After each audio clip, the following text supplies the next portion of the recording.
the legend of King Arthur suffers from essentially the exact same problem that all other legendary figures suffer from all across this planet. And that is their story, their history, has been pushed aside by the mainstream and relegated to the world of fiction. Now, the story of King Arthur is interesting for a few reasons.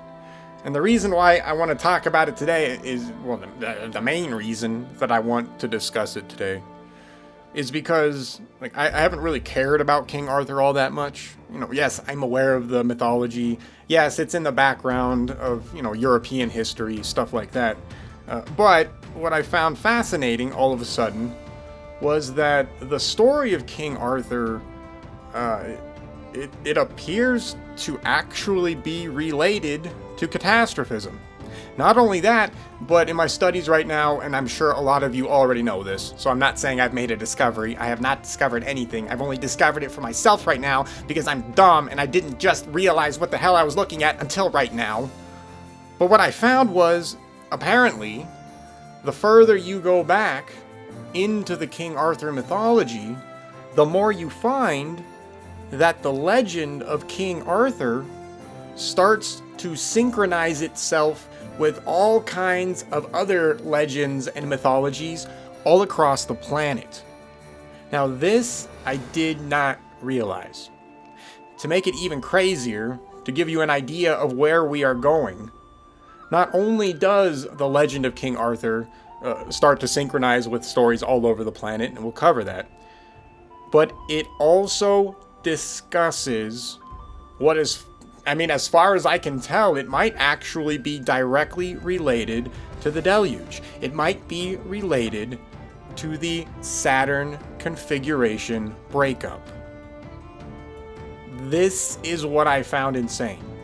I had no idea that the story of King Arthur had any relation to that era in time, but sure enough, as you start to look at the legend itself, and especially the older legends, right, there's a lot of versions of King Arthur, but the further back you go, you start to find that the legend of King Arthur starts to synchronize up with Saturn theory.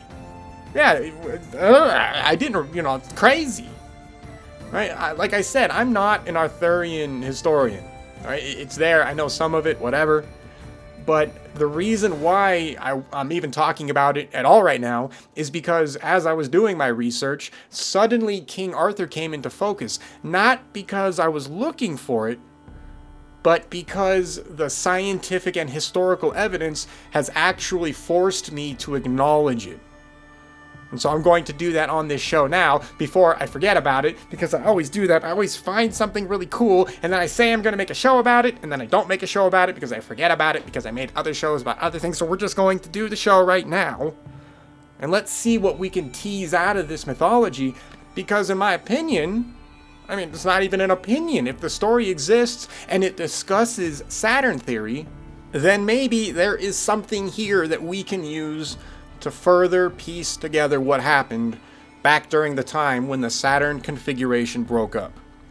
That's actually a pretty important thing for us to figure out, because the Saturn configuration and the way that breaks up, we don't have the world's greatest knowledge for that.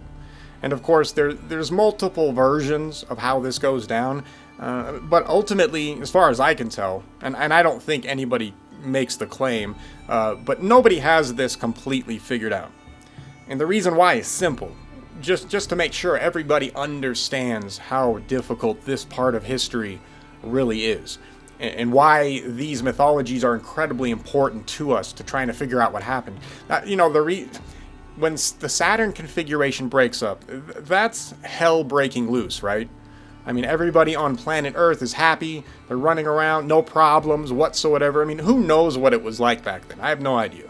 I have no clue what it was like in the antediluvian times, and I make no claim to knowing what it was like either. The only thing that we seem to know is that it was a paradise of some sort, and I'm fine with that. Seems like that would be the case. When the Saturn configuration breaks up, that ends. But the breakup of that configuration is insanely destructive and chaotic. All right, just a quick recap for everybody. Just a quick recap. Right, remember, the Saturn configuration or Saturn theory posits that the planet Saturn as we know it now did not look like it does now, maybe 6, 10, 12, 15,000 years ago. Instead, it was a brown dwarf star. And we orbited within the plasma sheath of that brown dwarf star. So Saturn did not look like it does now. Completely different. So at some point in time, we were orbiting within that plasma sheath. Everything was happy. Everybody was partying. And then all of a sudden, Saturn, as a brown dwarf, ends up running into our current sun. Now, when I say running into, what I mean is that Saturn's plasma sheath, its electromagnetic field, touches the sun's electromagnetic field, and that breaks up the entire system. Right? This breakup is insane. If you were alive during this time, I couldn't even imagine what the sky would have looked like. Because at first, the sky is apparently some kind of a purplish, reddish haze. Because we are inside Saturn's plasma sheath. When Saturn makes electrical contact with the sun, that gets blown away. That goes bye-bye. Essentially what happens is that Saturn flares. The brown dwarf has a flaring event. And what that means is that the brown dwarf Saturn is essentially shedding charge. You like that? Essentially shedding charge. I cannot speak. So, as it sheds charge, it completely changes. So that plasma sheath that Earth used to reside in, and other planets as well, like Mars was there, what happens is that just gets blown away, essentially. So our ancestors, during antediluvian times, had no concept of stars. There was no stars in the sky. It was just, a reddish purplish hue. Then when this event takes place, they will begin to start to see space because the plasma sheath has been destroyed. Not only is the star, okay, it's a crazy event. Could you imagine that? I mean, could you imagine looking up at the sky and watching a plasma sheath just, vaporize in front of your eyes, and all of a sudden what used to always be a reddish purplish hue suddenly becomes black, filled with all kinds of stars? Even worse, they probably would have seen the approaching sun as well. So that plasma sheath gets blown away, and all of a sudden they're like staring at they're staring at stars, they're staring at all kinds of other cosmological stuff happening on around them, and then there's a big giant star heading their way. And the sun system would have been a binary system at that point in time, and the sun's binary partner would have been Jupiter. Jupiter was probably a brown dwarf as well. So the night sky would have gone, it would have been insane. So you have Earth getting flared on by a brown dwarf star and getting pushed away. And so you're going to have all kinds of matter and debris being expelled from Saturn. This is where all the water comes from the deluge. So anybody who wants to know where all that water comes from, how do you do that? There were no concept of oceans prior to this event. This is where all the water comes from. This is why when scientists discovered water in those ice rings around Saturn, they chemically matched Earth's. We now know why. It's because Earth used to orbit Saturn. It's that simple. There's no... That's science. That's how simple it is. Anyway, so the Saturn configuration was crazy, and the breakup was insane. It was absolutely destructive, right? The deluge absolutely destroys planet Earth. It changes it forever. Whatever existed prior to this event, whatever antediluvian societies existed, these guys are wiped off the map. Like, this event is insane. Earth literally goes into a flare from a star. And this is a serious flare. This is not like a little burp that we see from the sun right now. When people say, oh, the sun flared. And you see that little, splash of plasma come out and it, loops around and goes back into the sun. Or maybe it'll spit it out, into the solar system. No. It would imagine the entire sun's surface being blown away.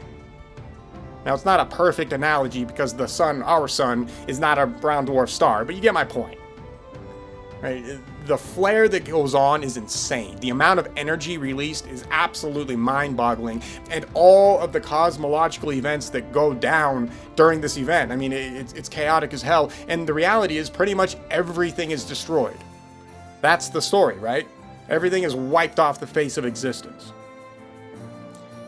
This event is why we have cultures all over the planet obsessed with solar deities.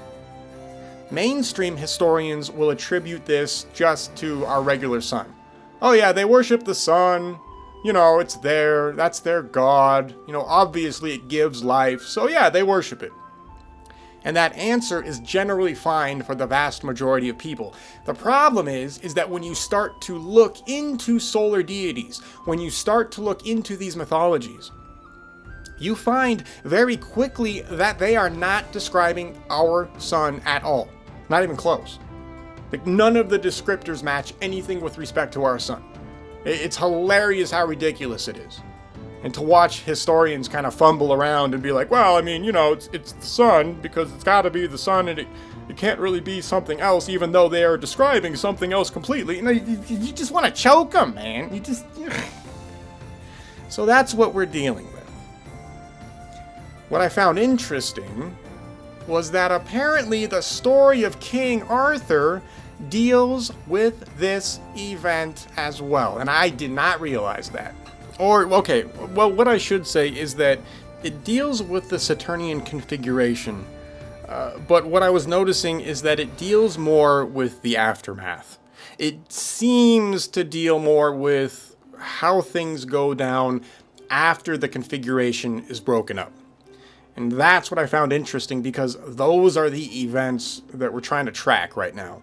If we can get down the planetary movements, we can start to build a better picture. These stories might provide that. So let's go over this, and I want to point out some of this stuff that might be useful to us in trying to figure out what the hell happened during all of these catastrophes, because apparently the story of King Arthur is one of these attempts by our ancestors to help us remember what happened. So let's take them seriously, and let's see what they have to say. Now, the first thing that we have to be aware of when we are looking at Arthurian mythologies is that there's a lot of them. And that's going to be one of the first problems that we are going to run into. And in all honesty, that's one of the reasons why I never really got all that much into it. I mean, you know, on the surface, the general story that we all hear, I guess is what I should say, is very, you know, fantasy based. You know, you have King Arthur, he makes this round table, has knights, you know, there's a villain, there's a little bit of betrayal, you know, there's a wizard. It gets, you know, it's not something that, you know, I necessarily ever looked at and thought, oh wow, that's a deep mythology that I can extract all kinds of information out of. Like, it never really dawned on me, right? And the reason why is because that version of the story, of which there are multiple versions of in and of itself, is a later version of the story. And that's the problem that we're going to run into when we look at the Arthurian legend. So one of the things that I want to establish right off the bat is that I'm not all that interested in the story that takes place or that is recorded later down the road. So what I mean by that is that any version of the tale that we can trace back to, say, you know, maybe 500-600 years ago, that version is probably not going to be the version we want. You know, I always say whenever we look at mythologies, we always want to find the oldest version of a mythology that we can find, because generally speaking, that's going to be the purest version. Now, what's interesting is that you can watch cultures build on top of that original mythology and begin to create all kinds of fictional events out of it. And that's exactly what has happened with the Arthurian legend. The original Arthurian legend, like the ancient one that we're going to more or less cover, is the foundation. And what happens is that writers over time will look to that foundation and they'll tweak it and they'll add to it and they'll make a story out of it. And hell, they might even inject real historical events that took place during their time, right? Humans are always going to write fiction. We have to remember that. So we have to be careful when we look at stuff like this. So, because of this problem, it becomes difficult to look at the Arthurian legend and say, yeah, that really happened. Yes, I'm sure Merlin was over there casting spells or whatever, right? I'm sure Arthur was pulling swords out of stones and he became king because of, what? It's just weird. It's total fantasy. And some of those concepts probably are straight fantasy. However, those fantastical concepts are rooted from the original ancient mythology. So, for example, the round table. Right now we look at the round table as this physical round table where the knights, 12 knights or whatever the hell he had, they all sit around, they all party, they all drink, they all talk, and it makes sense, right? It's a physical thing, they chill in the castle, and yeah, that's a perfect fantasy picture and nobody bats an eye. But is it possible that the round table is a misrepresentation of some other kind of circular event that was noticed in the sky? Now, I'm not going to get into it yet, but this is what I'm talking about. We are going to find a situation to where the ancestors of the people who originated the mythology, or who originally wrote down the history, they are going to start taking liberties with that history because eventually they are not going to have any reference points whatsoever to the reality of what the ancient myth is talking about. And this is extremely common all over the planet. This is just a natural human thing. Right? We are suffering from it right now. Whenever we start to talk about something like Saturn theory or plasma physics or the zero event or the Venus event or, whatever crazy catastrophe that seems to have actually happened in our past, eventually even people who are around 500-600 years ago, they don't have any reference points to the Saturnian configuration breakup, just like you and I don't have them now. They are in the exact same situation. So when they were looking at something like the Arthurian legend, and I'll just stick with that as the example, since that's what we're talking about, when people 500-600 years ago are looking at this story, it's just as insane to them as it is to us now. Right? They're looking at this and they're like, what do you mean Arthur was like the life giver and Arthur, he there's all these weird things going on with Arthur in the original story, and we'll cover that. I know, I'll get there. But, they don't have a reference point for any of this, so it sounds crazy to them. So even for them, the ancient history really does just sound like a crazy myth. They're in the same boat as you and I. So they're living back in the day, they're bored, they're creative, they want to do stuff. So yeah, they're going to look at their ancient stories and they're going to take inspiration from those stories and they're going to make new stories. They're going to make new legends. Now I would imagine that this was done in good faith. I don't think that anybody necessarily who was creating this stuff was doing it out of a malicious intent. However, the problem is that over time, that's what's happened, is that the historical waters have been muddied due to all of these new creations that were based off the original mythology. What you're going to find in this show, yes, we'll get to it eventually, what you're going to find is that you probably were not aware of the true ancient mythology of King Arthur. Like I said, most people are just aware of, Merlin and the Knights of the Round Table and Guinevere, and, they're just running around fighting each other, whatever. It's just very basic fantasy. It's just a story. But when we rewind the story even further back, a lot of that stuff starts to disappear. And when it starts to change, suddenly the legend of King Arthur is not really necessarily the same thing that you're used to hearing. Suddenly things are just different. So let's rewind the clock a little bit. Or, well, here, we'll play this by ear. But let's do this. Let's go over the basics of the story, and as we do this, let's call out various aspects of this. What we will do is we will look at comparative mythology relative to what the ancient story of King Arthur is talking about. We'll compare that to other mythologies across the planet, and we will also compare the events in the story of Arthur to other catastrophes or other plasma-based events that our ancestors would have witnessed in the past.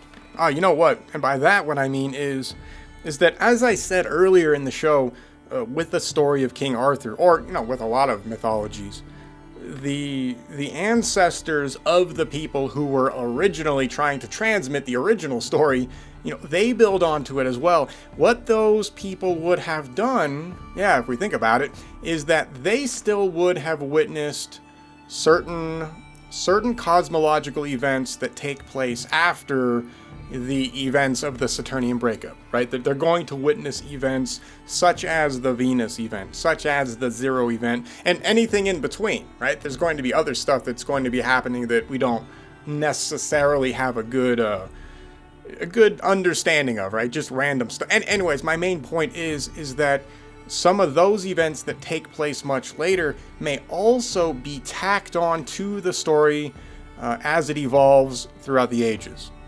So while the oldest version, I believe, really does deal with the aftermath of the Saturnian breakup, as the story is then added onto, I think this is where we're going to find some of the other more fantastical events taking place, but those fantastical events might actually be representative of something like the Venus event. Okay, let me read, let's start going over this and we'll figure this out. Alright, here we go. The mythic tale of King Arthur. You guys like the dramatic voice? No? Yes? Okay. This rendition is how it might have been told by an old bard beside the fire, when the stars still spoke and kings were bound to the sky.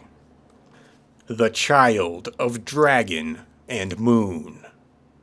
Long ago, when the world was younger and the stars still whispered to the earth, a great king named Uther Pendragon ruled the Isle of Britain. But his kingdom was broken by war and betrayal, and his heart was taken by a woman he could not possess, Igraine, wife of the Duke of Cornwall. Right, that's like what women do. They do that. They come along, they show up, and then they do stuff like that, and then okay. In the shadows of destiny, the wizard Merlin came forth. He was no ordinary man, but a weaver of time and dream, born of a demon and a nun, and ancient even then. He cast a spell, cloaking Uther in the shape of Igraine's husband. Thus, by enchantment and fate, the child Arthur was conceived, a boy born not only of kings, but of omens and fire. Merlin spirited away the infant to keep him safe, raising him in silence and secrecy, far from the bloodied throne. So that sets the stage from where Arthur kind of comes from mythologically. Now let's look at that really quick. This little section is called The Child of Dragon and Moon. Now, from a mythological perspective, or a fantasy perspective, is where I think a lot of people would probably categorize the legend of King Arthur. Dragons are fairly common, right? The night he wakes up, he goes, he slays a dragon, gets the gold and the princess, whatever, right? Dragons are there in European mythology. What's interesting about the dragon concept is that dragons are found all over the world in ancient times, or at least the concept of a dragon. Now, unfortunately, so the mainstream has completely ignored anything regarding a dragon. The second they see a culture discussing any kind of a dragon, it's immediately discarded as, a fictional situation. And fair enough, because, the reason is simple. Dragons don't exist. There's no such thing. We're not worried about a dragon coming to your house tomorrow, stealing your wallet and then sitting on it across the street, right? It's not happening. You're not worried about that. Right? They're not walking around. So I don't fault the mainstream for discarding dragon mythology. It's a weird situation, and I get that. But, as a mainstream historian, you still have to answer the question about why everybody has dragon iconography all throughout their ancient mythology. You cannot ignore that, right? And mainstreamers ignore this all the time. This subject among many others. If we look at the alternative side, we get into a more dire situation, because the alternative side has no problem saying, well, maybe, 3,000 years ago, dragons really were real, bro. Dragons maybe did wander around, and maybe those are the bones of dinosaurs, or whatever excuse they're making nowadays. And that's not helping the situation either. That's not what was going on. That kind of needs to stop. Not kind of, it has to stop. So what's going on with the dragon motif? Well, the good news is that plasma physicists figured this out a little while ago. The reason why we find civilizations all over the planet with this kind of motif is because everybody on the planet witnessed an event that they attributed to dragons.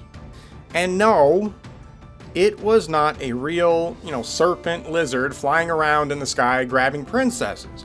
That's not what was going on. Instead, what everybody on the planet was witnessing was a cosmological event going on up in space. Once you start to attribute the dragon iconography to a scientific reality with respect to plasma physics, suddenly the dragon iconography starts to make sense. Now, from the King Arthur tales perspective, we have a guy named Uther Pendragon. Now, from the perspective of the King Arthur situation, we have the dragon iconography baked into a guy named Uther Pendragon. And Uther Pendragon is Arthur's father. Now, this is not generally talked about in more modern Arthurian legends. Remember, we're going to try and stick to the more older ones and the stuff that people ignore because it doesn't make as much sense. But it's interesting that there is dragon iconography related to someone like King Arthur's birth. So if we now switch our vision up to space, and we use Uther Pendragon as just the head of a dragon, which is quite literally what Pendragon means, right? It means head dragon or chief dragon.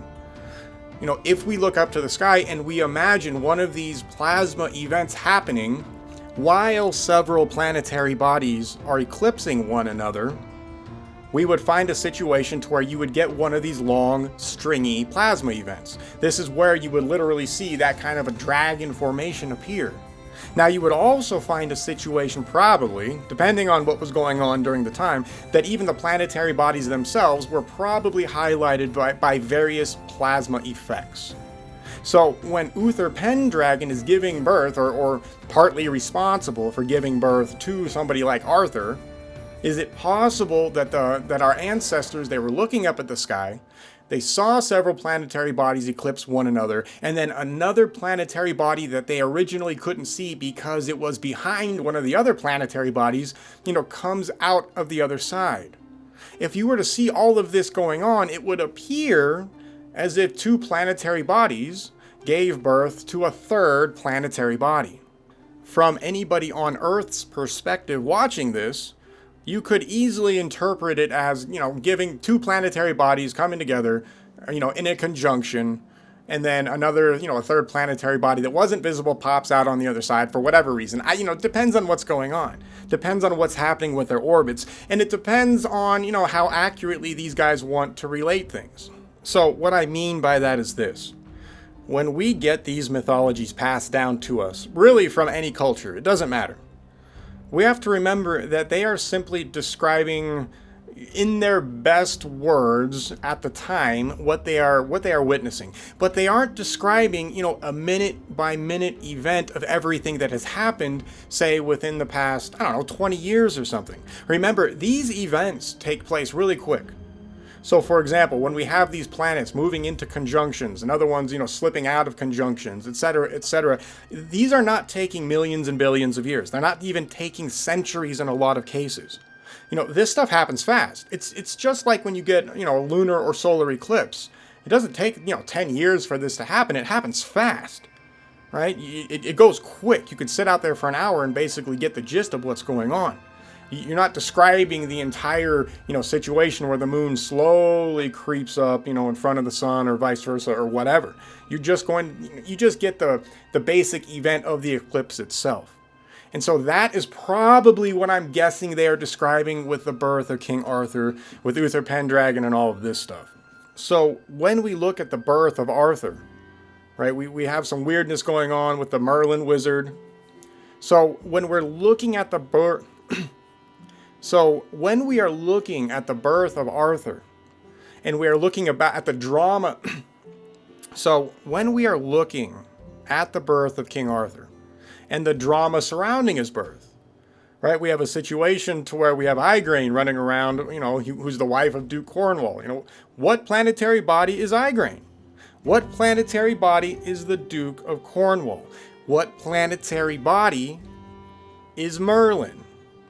Right? And right from the beginning, for example, Merlin's interesting because Merlin is born from a demon and a nun. So what cosmological events were taking place that the people who wrote this mythology thought looked like demons and a nun up in the sky? Well, we know that demons are usually attributed to all kinds of cosmological debris floating around up there. Right? After a lot of these events take place, there's all kinds of destruction that happened, right? We have entire planets that may have been ripped apart during this period of time. Maybe, depends. I don't know. I'm still not on board with entire planets being totally destroyed. Larger, but maybe a moon-sized body. I don't know. But the main point is that planetary bodies absolutely interacted with one another in a destructive way. Right? We have planetary bodies, zapping each other with huge, ungodly thunderbolts that just carve out huge chunks out of the surfaces of these planetary bodies and launch all kind of debris into space. Our ancestors saw this, and they discuss it and they talk about it. But of course, the fallout of those events is that you are going to have all kinds of asteroids and stuff like that up in the sky. Even more interesting is that you are going to have electrically charged asteroids up in the sky, which of course become comets. So demons are generally associated with that kind of chaotic debris that they would see in the sky. Right? So for example, the steeds of Mars. The steeds of Mars, they're supposed to be these crazy evil demons. Right? Well, it's just the two moons that rotate around Mars. Our ancestors, at the end of the day, saw those two moons because Mars was closer to Earth during a recent period in history. So when we see something like, Merlin being birthed by demons and a nun, all right, so whatever the hell Merlin was, it has something to do with cosmic debris. And then what is the nun? I don't know. I don't know what the nun would represent. And the nun could be a mistranslation of something else, by the way. Don't forget, I'm reading this in English. Who knows how many retranslations and interpretations, came to me to get to this point. I don't know. So who is the nun? I don't know. Something to think about. You guys figure that out. I don't know. Anyway, so we have Merlin shows up, casts a spell cloaking Uther in the shape of Igraine's husband. Well, we find this kind of deception in all kinds of mythologies all over the world, don't we? It's a very interesting motif that once again is everywhere. If we think about it cosmologically, is it possible that we were seeing certain planetary bodies eclipse others, to where certain things couldn't be seen for a while and certain orbits crossed with one another, and the way that our ancestors decided to interpret these stories was, deceit, deception, stuff like that. Even though if, we went back in time and we sat there with everybody, it would be obvious what was going on. It's not deceit, or it's not, a planetary body actually cloaking itself. They're just trying to use alliteration to get across what was going on up in the sky. So, and that's where things get weird too. It gets hard to, it gets hard to deal with that stuff. So anyway, Arthur's birth can be looked at as a cosmological event that our ancestors saw in the past. Right? And we'll go over, probably not in this show because I'm barely anywhere, we're already over 30 minutes, but we will start to look at all of the similarities to Arthur's birth relative to other cultures. Right? So everybody's describing the same kind of concepts. And the question is why, right? What were the orbits of these planetary bodies? What was going on with the plasma formations in the sky that would allow people or demand that people describe these events like they ultimately did? Anyway, so at the end of all of this, right? So Arthur is born, and he's born of omens and fire. So I'm not sure exactly what the omens might mean, but the fire is key, right? The fire, the fire is probably referencing plasma as well, because as these planets come into conjunction, as they're close enough to interact with one another electromagnetically, you're going to see plasma effects. And plasma effects can easily be described as fire. And that's probably what was going on, right? So this other planetary body comes out, okay, what about this? What if, well, no, let's keep going. Okay, so you see what I'm saying? Like, there's all of these. Arthur's birth sounds very mystical and magical when you read it at face value. But when you interpret it using science, mythology, and especially employing plasma physics, suddenly all of these descriptions, you don't need to humanize any of them. You can actually translate all of these events into a cosmological drama that everybody saw up in the sky that was taking place after the Saturnian configuration broke up. This is actually more proof of the Saturnian configuration existing at all and breaking up, because these are the kinds of histories we should expect to find. We really should expect to find chaos still reigning in the sky to some degree or another for centuries, right? Or millennia, really. And that's exactly what we see. Right? The King Arthur story is just one small example of hundreds all over the planet. Okay, so anyway. So Merlin spirits away the infant to keep him safe, raising him in silence and secrecy, far from the bloodied throne. The bloodied throne is an interesting iconography because you have situations to where, anyway, so Merlin takes him away. So what does that mean? Well, that means if you think about orbital mechanics, that just means that whatever planetary body Arthur was, he followed whatever the hell planetary body Merlin was. Right? It's very simple. It's not a big deal. They're just describing orbital mechanics. All right, let's move on. All right. The next part of Uther that's famous is the sword in the stone iconography. Years passed, and the land fell into chaos. The king was dead, and no true heir had risen. Then, one winter morning, a mysterious sword appeared in a stone in the Sacred Heart of London. Etched upon its blade were words none could deny. Whose pulleth this sword from this stone is rightwise king born of England. Knights, dukes, and lords pulled at the sword with all their might, but none could move it. One day the boy Arthur, now grown, but still humble and unknown, reached for the blade and drew it forth with ease, as if it had been made for his hand. The earth groaned, the sky sang, and the people gasped. The true king had returned. Now there's a lot going on here relative to cosmology, plasma physics, and mythology. So right from the beginning, the sword and the stone, what's happening here? There's a couple things I want to mention before we dive into this with respect to chronology, because I believe, this is my guess, I'm not saying it's true, but I'm going to guess that the concept of the sword in the stone may have been something that was added further down the line. Why do I say that? The reason why is because we find sword iconography at a very particular time in history. So when it's long after the Saturnian breakup, and it seems like it even takes place after the Venus event. Maybe during the Venus event. This is where things can get a little hazy. Regardless, there's a particular point in history all over this planet where all of a sudden everybody talks about seeing a sword vision in the sky. Now, the explanation for this might be simple, and it can be several different things, but they're all the exact same scientific concept. It's all some kind of a cosmological body in a cometary form. That's the easy explanation for it. However, there isn't just one event. So, for example, something to think about actually, with Uther Pendragon, right? We've got the head dragon, Arthur's father. I know I keep getting him. I know. Shut up. I know. Okay. I know. I get it.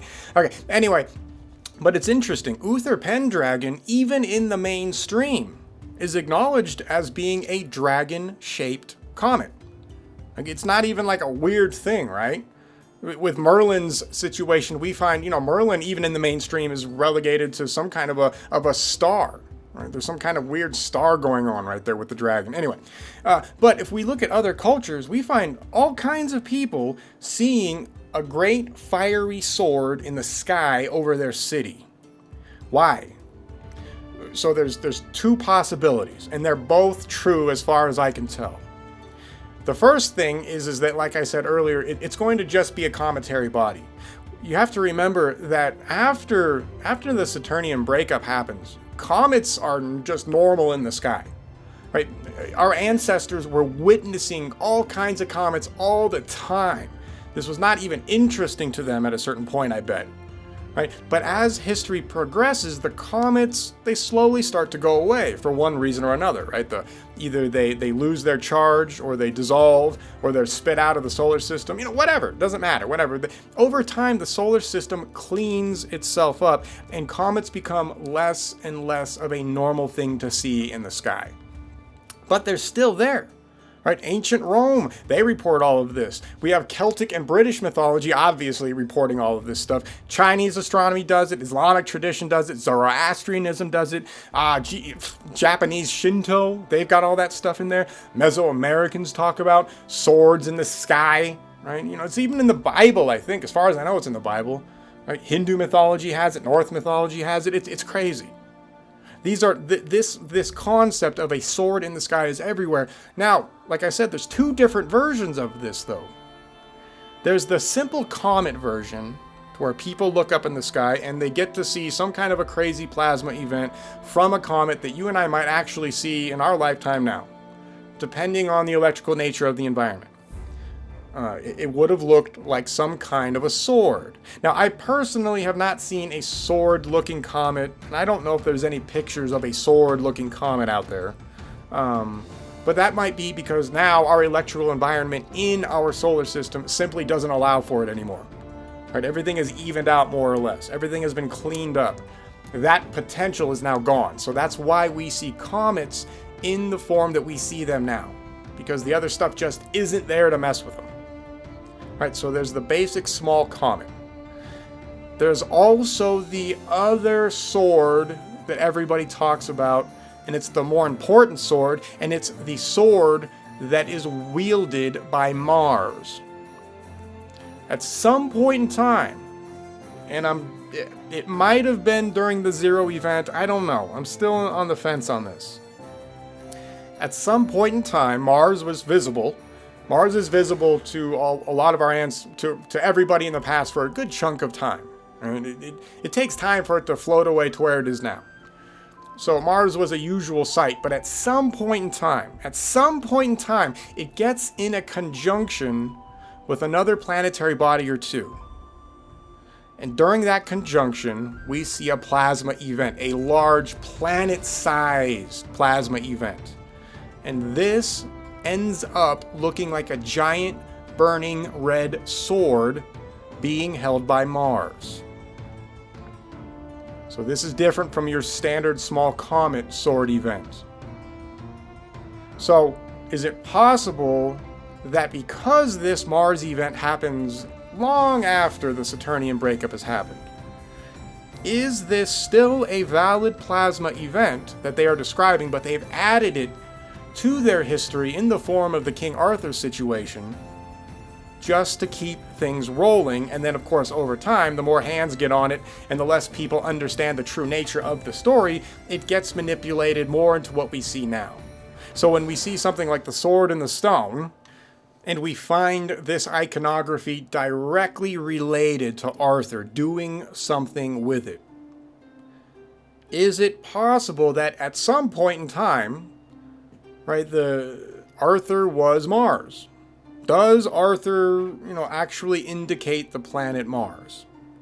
Now, there's a couple problems with that outcome, but I think the problems come from the fact that so many people would eventually touch the story as the story morphs throughout the millennia, or the centuries at the very least, that the picture gets muddled.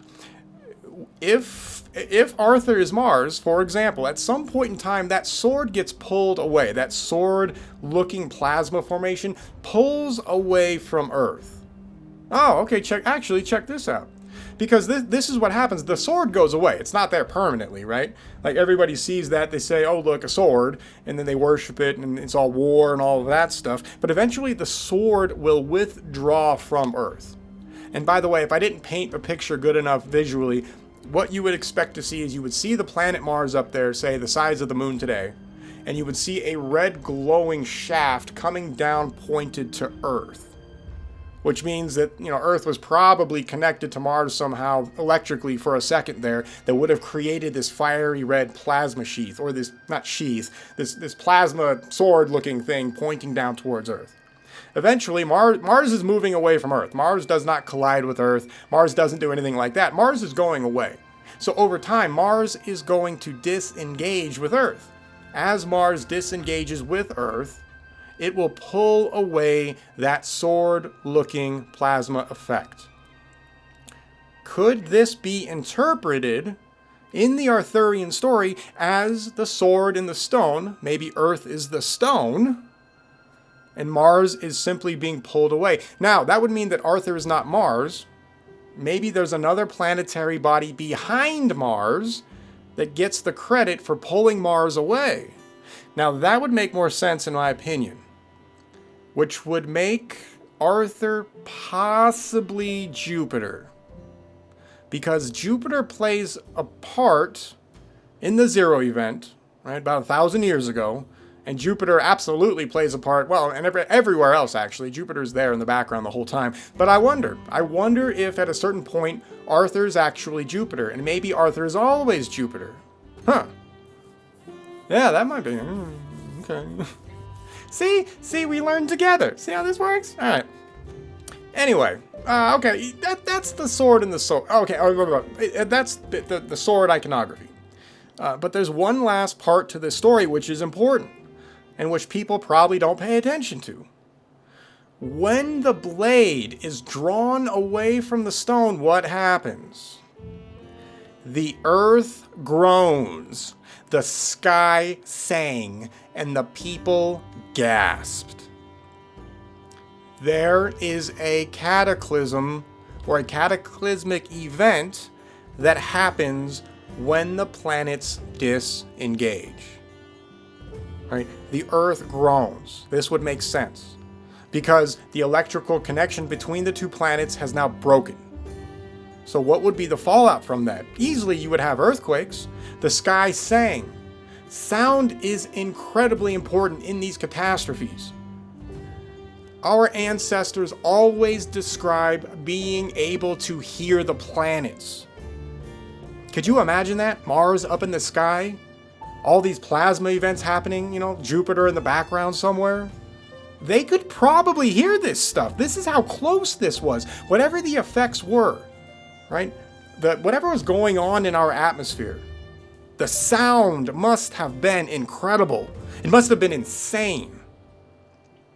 Right? This is what we would exactly expect to happen scientifically if these kind of planetary conjunctions and events took place. And sure enough, our ancestors describe it right there. And it's right here in the Arthurian story. This is why this kind of mythology is important, because it goes a long way into proving the validity of a lot of these planetary catastrophes. It's all right there. It's right in front of us. It's not hidden.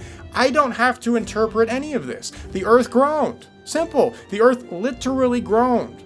Right? If the Earth is being shifted, if the Earth is being torsioned a little bit, you're going to hear it. Right? You're going to have earthquakes. The sky sang. The atmosphere is going to be affected, and God knows what else would have been going on with our atmosphere relative to all kinds of plasma events taking place in the sky. I don't have any references to really tell you guys what it would have sounded like, but you better believe that there would have been sound. Absolutely. And it would have sounded insane. It would have been crazy. It's funny, whenever you guys look at, say, medieval portraits and pictures, and you look up to the sky in those pictures, you will often find people with trumpets. The reason why you find that in the sky is because the people back then are trying to tell you that they could hear insane events going on up in the sky, and in a lot of cases, it sounds like trumpets. Right? They're telling you that. They're saying, hey, look, our sky sounded insane. Here it is. Here's our evidence. We're doing our best to tell you. And of course, modern historians completely ignore this. They completely ignore all of this. Okay. Already almost at an hour. Okay. Let's do the Rise of Camelot, and then I'll have to split this into two. My bad. Alright, so the Rise of Camelot.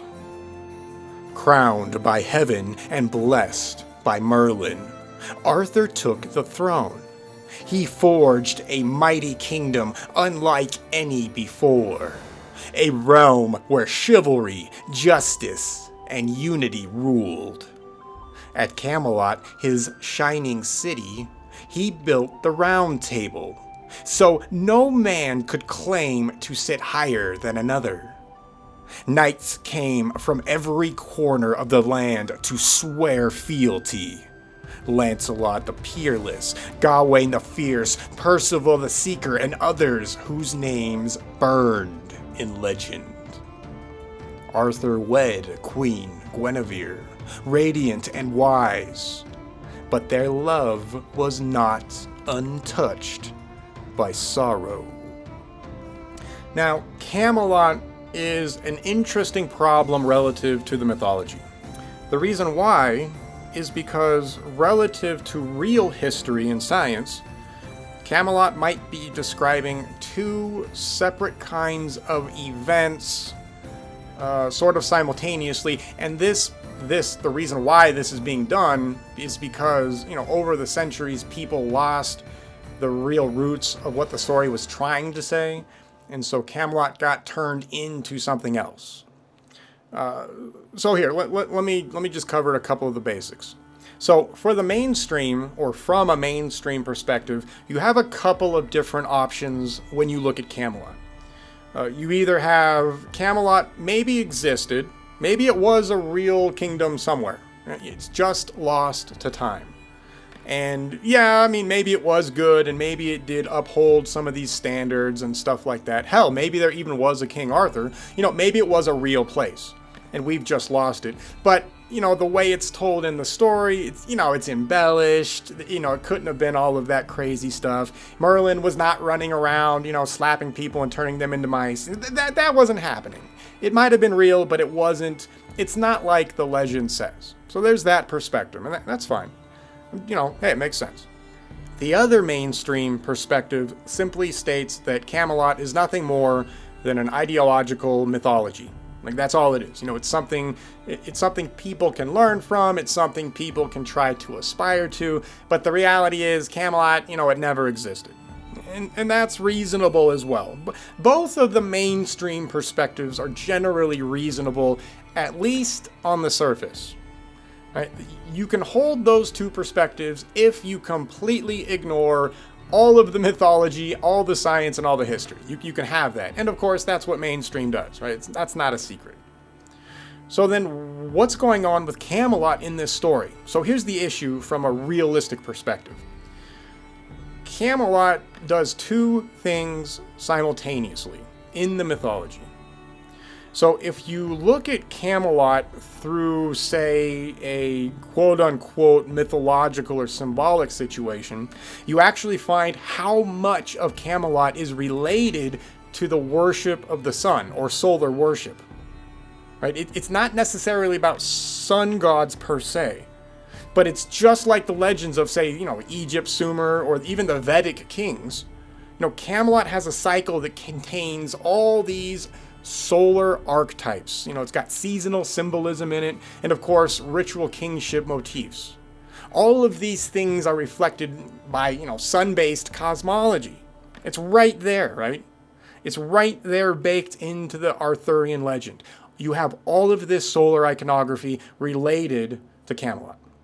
Now, if we look at this from a plasma physics or chronological perspective, the first thing that we always have to do when we start to see any kind of solar symbolism is that we immediately look towards Saturn theory to see what's being represented. Because as we've learned, we now know, it seems, I know it's not 100%, but it's a much better explanation. But anyway, anytime you deal with solar worship, there's a good chance you are dealing with Saturn and not the sun. So if we look at the concept of Camelot using solar symbolism and solar iconography and solar worship, suddenly the concept of Camelot immediately relates to Saturn theory.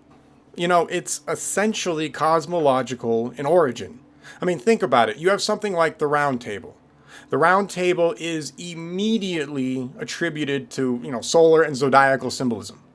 So, for example, the Round Table literally could have been a cosmic wheel or a zodiac, and Arthur ends up being the central figure.